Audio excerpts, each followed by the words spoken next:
Alright, Bismillahirrahmanirrahim. Assalamu alaikum students. This is Engineer Omer, your aptitude teacher, and I hope you all are good. So, now welcome to my third lecture of online aptitude preparation regarding ECAT physics. अच्छा, इस lecture में थोड़ी सी मैंने changing की है, जो आप लोगों ने सजेशंस दिए थे मुझे कमेंट में कि एक बच्चे ने कहा था कि आप चैप्टर ज़रूर मेंशन कर दें क्योंकि हमें पता नहीं लगता कौन सा एमसीक्यू कौन से चैप्टर से आया, तो मैंने वो मेंशन कर दिया, अपने रेक्टिफाई कर दिया. अच्छा, आप कमेंट करते रहो, मैं उस हिसाब से चेंजिंग करता रहूँगा, ठीक है. सो चलिए स्टार्ट करते हैं. नाउ ECAT फिजिक्स सीरीज कौन सी थी? NAD पास पेपर्स की, तो हम उसको सॉल्व कर रहे हैं. नाउ पहला एमसीक्यू आता है, a ball of mass 0.2 kg travels with a velocity. So mass दे दिया, travels with a velocity of 10 metre per second, velocity दे दी, strikes a bat at 0.01 second, time दे दिया. सो मास, वेलोसिटी और टाइम गिवन है, force आपको मालूम करना, find the force on the bat. तो ऐसा फॉर्मूला देखो जिसमें तीनों चीजें हो, तो फोर्स का फॉर्मूला ले लेंगे हम. सो नो ये हमारे पास चार ऑप्शन दिए गए और ये चैप्टर नंबर 3 मोशन से लिया गया है, ठीक है.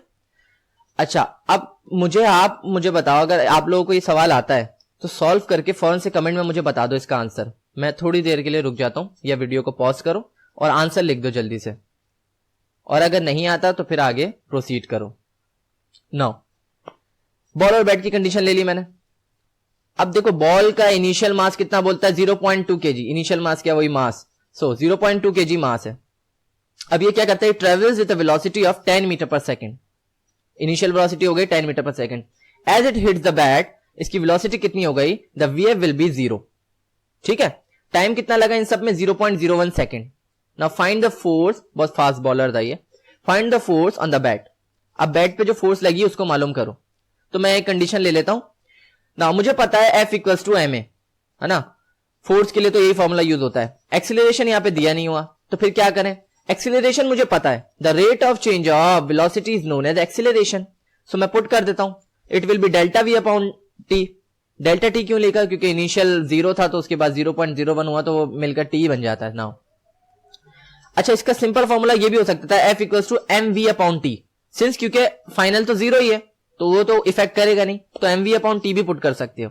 नाउ मैंने पूरा पुट किया 0.2 kg multiply by 10 minus 0, 10 metre per second minus 0 metre per second VF है, और डिवाइडेड बाय 0.01 टाइम रख दिया मैंने. सो इन दिस में मुझे आंसर मिला 200 न्यूटन. तो इसका आंसर क्या हो गया? 200 न्यूटन. चलिए नेक्स्ट क्वेश्चन देखते हैं. A projectile is fired. Projectile का पता है आपको, प्रोजेक्टाइल मोशन किसमें? चैप्टर नंबर 4 में. सो पहले ही पता लग गया. ना projectile is fired from a maximum range. Maximum range से याद रखना थीटा कितना होगा? 45. जब भी आपको मैक्सिमम रेंज चाहिए हो कि भाई आपने एक प्रोजेक्टाइल फेंका, आप चाहते हो कि ये सबसे दूर जाए, तो आपको एंगल कितना रखना है? 45. ठीक है. Now the maximum range with initial velocity v0 equals to 20 metre per second. Option दिए हुए हैं 40, 20, 400 और 200. चैप्टर कौन सा? Chapter number 4, motion in 2 dimension. ठीक है, प्रोजेक्टाइल से स्टार्ट होता है वो. नाउ इस तरीके के साथ कुछ केस है. आर मैक्सिमम देखो ये है, और एंगल कितना है इस पे? 45. नाउ यहाँ पे क्वेश्चन मार्क दिया हुआ है, आपको पता है होना चाहिए कि एंगल कितना होना चाहिए? 45 मैक्सिमम रेंज के लिए. नाउ फॉर्मूला यहाँ पे लिखा हुआ है, देख लो भाई, R equals to V square upon G sine 2 theta. अच्छा, आपको फॉर्मूला तो बेसिकली जो मैं आगे ड्राइव करने वाला हूं वो यूज करोगे. अब जिस बच्चे को याद है वो तो मुझे डायरेक्ट सॉल्व करके बताओ, जल्दी से कमेंट में मुझे बता दे. ठीक है, मैं अभी रुका हुआ हूं. या तो ऑप्शन लिख दे या डायरेक्ट उसका आंसर लिख दे अगर आता है, ताकि मैं ये जज कर सकूं कि कौन सा मेरा ऑडियंस में कौन सा ऐसा बच्चा है जो काफी मतलब जीनियस है, इसके क्वेश्चन फौरन आंसर कर देता है वो. सो मैं फिर पर्सनली उसको भी असिस्ट करने की कोशिश करूंगा अगर उसको कोई क्वेश्चन है मुझसे तो. ठीक है. नाउ अब क्या आता है कि R equals to V square upon G sine 2 theta. लिख लिया? आता है? नहीं आता तो देख लो भाई. तो हमको पता है मैक्सिमम रेंज के लिए थीटा कितना होना चाहिए? 45, क्योंकि उसने सवाल में लिखा हुआ है.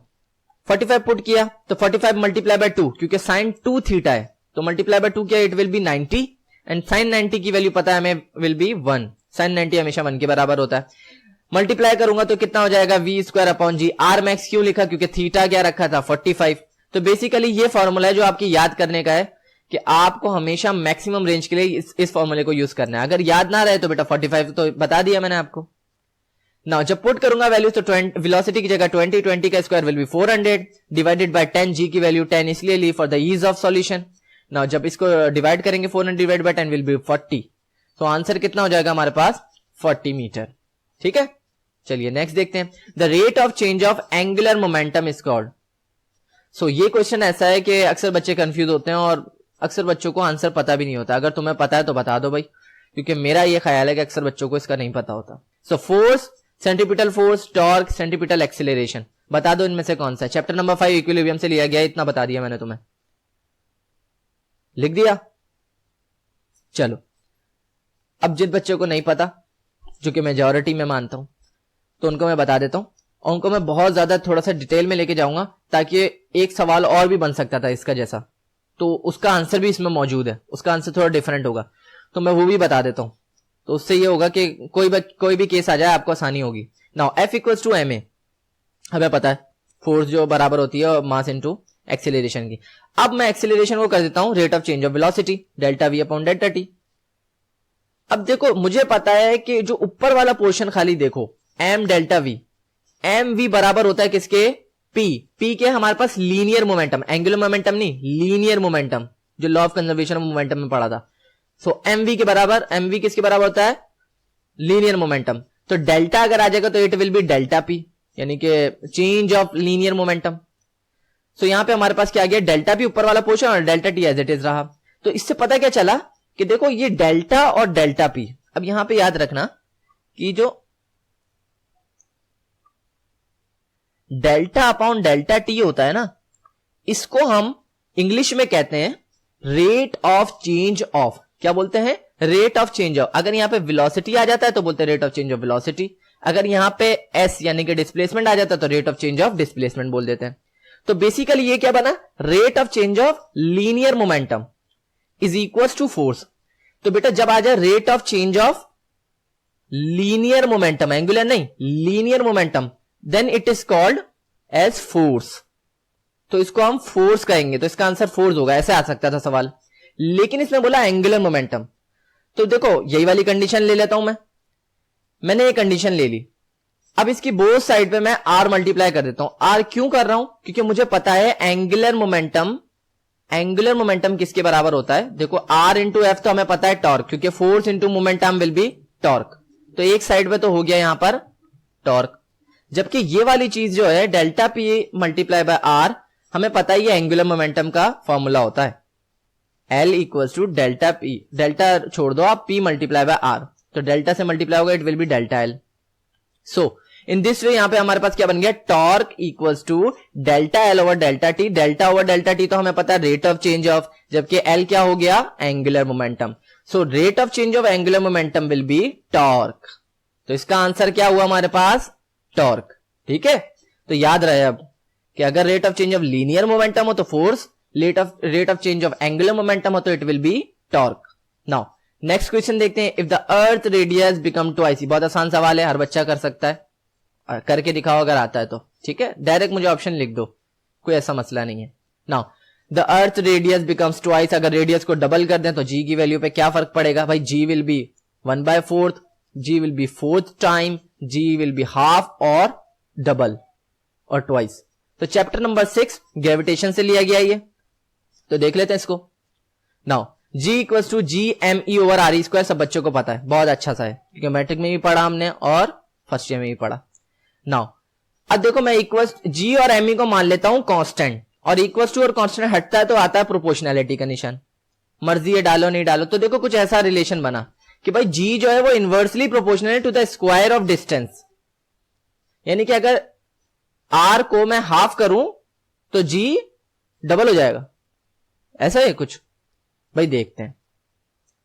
ऐसा ही है ना, अगर मैं R की वैल्यू को ट्वाइस कर दूं, जिसे कि सवाल में लिखा है, तो मैं पुट करता हूं RE की जगह पर 2RE, 2RE का square will B 4RE square. अब मैं 1/4 को एक साइड पे करता हूं और ऐसे लिख देता हूं, कुछ भाई लिख सकता हूं, मैथ की प्रॉपर्टी है।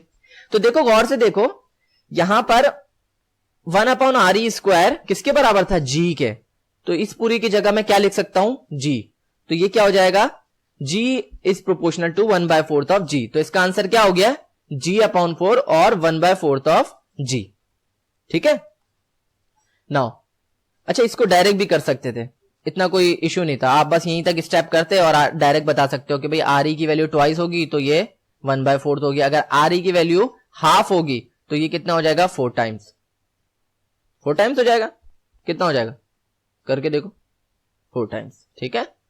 Now find the distance covered by a body as shown in the figure. अच्छा ये सवाल भी मैं कह सकता हूं कि 90% बच्चों को नहीं आता होगा, और जो 10% है वो भी मुझे बता दें क्योंकि मोस्ट प्रोबेबली नहीं आता होगा, ठीक है ना। तो ये भी क्वेश्चन आ चुका है, देख लेते हैं, इसको समझ लेते हैं। Find the distance covered by a body as shown in the graph. Graph कैसा आया भाई, वाई एक्स है, वेलोसिटी वर्सेस टाइम, तो यहां पे स्पीड और टाइम के दरमियान में एक ग्राफ बना हुआ है।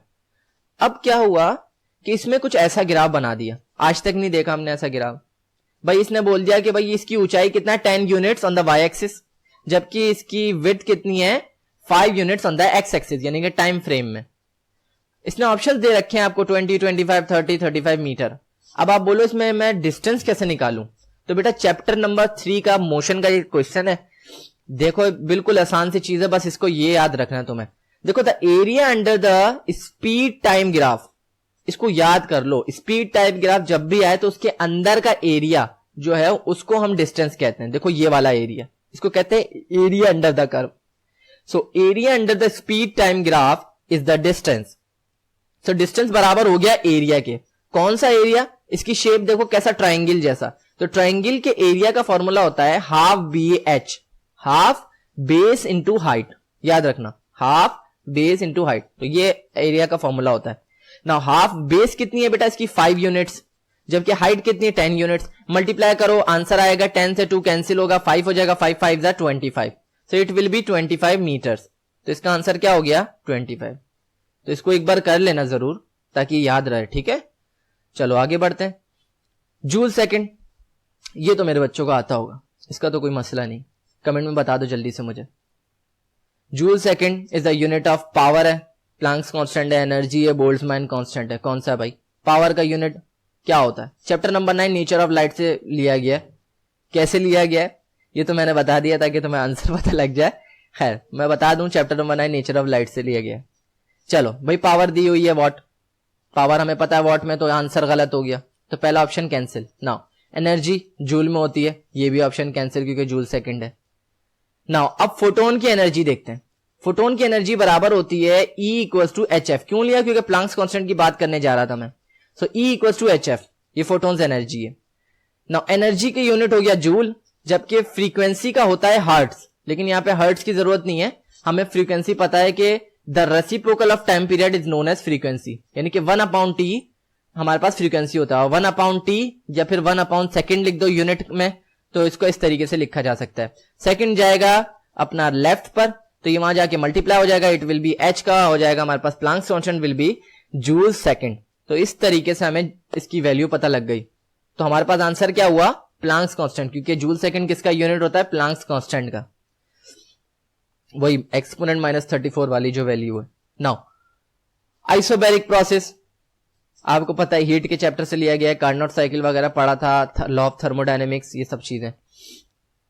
तो बेटा आइसोबैरिक प्रोसेस में क्या होता है, pressure is constant, pressure is constant, volume is constant, pressure is not constant, amount of heat is constant. Now chapter number 11 heat से लिया गया है। अच्छा भाई मैं यहां पे कुछ चीजें बता देता हूं तुम्हें, ठीक है, ताकि तुम्हें याद रहे हमेशा के लिए। आंसर पता है जिसको वो जल्दी से टाइप कर दे नीचे, सारे आंसर्स मुझे चाहिए, ठीक है। नाउ अब देखो आइसो का मतलब सेम होता है, हर बच्चे को पता है आइसो का मतलब सेम। बैरिक में बार ले लो, क्योंकि प्रेशर का यूनिट बेटा बार पढ़ा था हमने, बार, टॉर, एटीएम। और प्रेशर को मेजर करने वाली डिवाइस को भी हम कहते हैं बैरोमीटर। क्या बोलते हैं, बैरोमीटर। सो ये बेसिकली प्रेशर की बात करता है। आइसो बार सेम प्रेशर, सो इसका नाम हो गया सेम प्रेशर। आंसर तो पता लग गया, आगे पढ़ लेते हैं। आइसोथर्मिक, ठीक है, ये 4 चीजें होती हैं, modes of heat, modes of processes. Now isothermal में थर्म ले लो, थर्म का मतलब होता है हीट, टेम्परेचर, और टेम्परेचर को मेजर करने वाली डिवाइस थर्मामीटर, उससे याद रखना। तो आइसो सेम टेम्परेचर। आइसोकोरिक रह गया है, तो बेटा आइसो का मतलब सेम, कोर का मतलब वॉल्यूम, सो सेम वॉल्यूम। और लास्ट में हो जाता है एडियाबैटिक। ये 4 तरीके के प्रोसेसेस होते हैं, किसमें, किसमें प्रोसेसेस होते हैं? कार्नट साइकिल में। एडियाबैटिक क्या होता है भाई? ना हीट जाएगी ना हीट आएगी, no heat in no heat out. तो इसका आंसर क्या हो गया बेटा? सेम प्रेशर वाला। तो B is the correct answer. Now next, if a charge is moving with in a magnetic field B of mass m velocity v। अब भाई एक चार्ज है, वो मूव कर रहा है एक मैग्नेटिक फील्ड में, इसकी मैं अभी विजुलाइज कर दूंगा इसको। मास क्या है? m है, वेलोसिटी v है। हमने पढ़ रखा है, किस चैप्टर में है भाई? ये ऑप्शंस ये दे रखे हैं इसने, चैप्टर 14 इलेक्ट्रोमैग्नेटिज्म, वहां से लिया गया। इससे पहले वाला इलेक्ट्रिक वाला था, चैप्टर 13।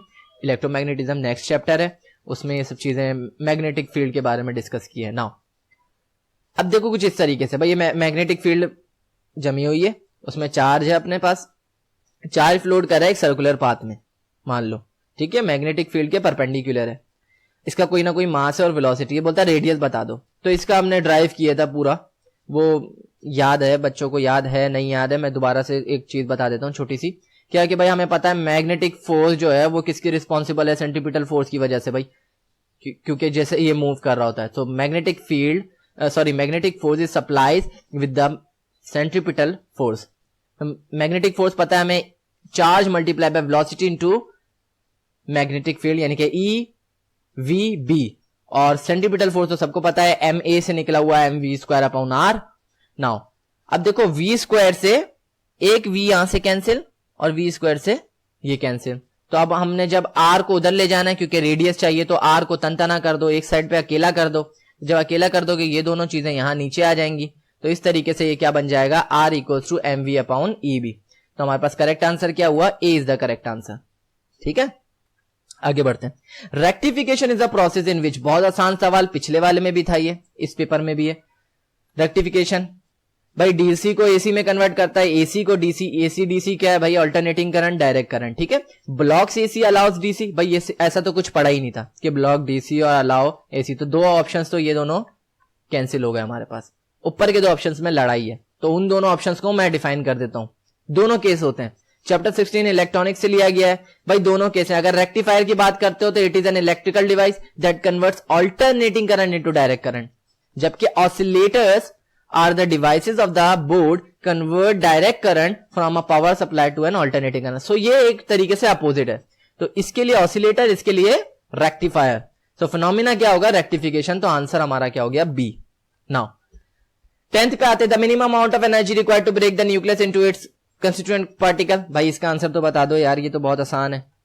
ऑप्शन दे देता हूं कि binding energy, fission energy, ionisation energy, chapter 19 atomic nucleus से लिया गया है। बता दो भाई amount of energy required to break the nuclear. Answer क्या है? फिजन?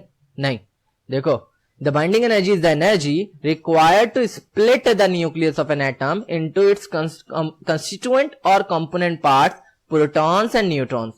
भाई न्यूक्लियस में दो तरह के लोग रहते हैं, कौन कौन से? प्रोटॉन और न्यूट्रॉन, जिनको रहने वालों को हम न्यूक्लियॉन्स बोलते हैं। जैसे सिंध में रहने वालों को सिंधी, पाकिस्तान में रहने वाले पाकिस्तानी, इसी तरह न्यूक्लियस में रहने वाले न्यूक्लियॉन्स। और दो लोग रहते हैं, कौन? प्रोटॉन और न्यूट्रॉन। तो कलेक्टिवली नोन एज न्यूक्लियॉन्स। तो आंसर क्या हो गया भाई? बाइंडिंग एनर्जी वो होती है जो इसको तोड़ देती है और इसके कंपोनेंट्स को निकाल देती है। सो बाइंडिंग एनर्जी। नाउ अब फाइनली ये हमारे पास लास्ट था एमसीक्यू। अब नेक्स्ट लेक्चर में कंटिन्यू करेंगे। सो भाई ये लेक्चर को बनाने में बहुत मेहनत लगती है, इसकी एक छोटी सी फीस मांगता हूं आपसे कि भाई लाइक कर दो, ठीक है ना? लाइक जरूर कर दिया करो अगर अच्छे लगे तो भाई, और शेयर कर दो। बस मेरी फीस में 3 चीजें, एंड सब्सक्राइब, ये 3 काम कर दो, मुझे कोई टेंशन नहीं है। ठीक है, शेयर क्यों करोगे यार? दूसरों का भी फायदा हो, क्योंकि अभी तक कोई ऐसी आया नहीं है वीडियो इस हवाले से कि भाई उसमें पास पेपर्स वगैरह सॉल्व किए। मैंने इसलिए किया क्योंकि मैं अभी फ्री था, तो मैंने कहा यार काम आ जाए, मेरे पास पास पेपर्स थे। सो आई होप कि आपके लिए फायदेमंद है। अगर अच्छा भी लगा हो तो बेटा कमेंट करके मुझे बता दिया करो, तो इससे मुझे मोटिवेशन मिलती है। जितने लाइक्स आते हैं, मुझे पिछली वीडियो में बहुत अच्छा रिस्पांस मिला, तो मुझे बड़ा मोटिवेशन मिली और मैंने इस पर चेंजिंग करी, अच्छे से अच्छा करने की कोशिश करी। So all right, thanks for watching, thank you so much, Allah Hafiz.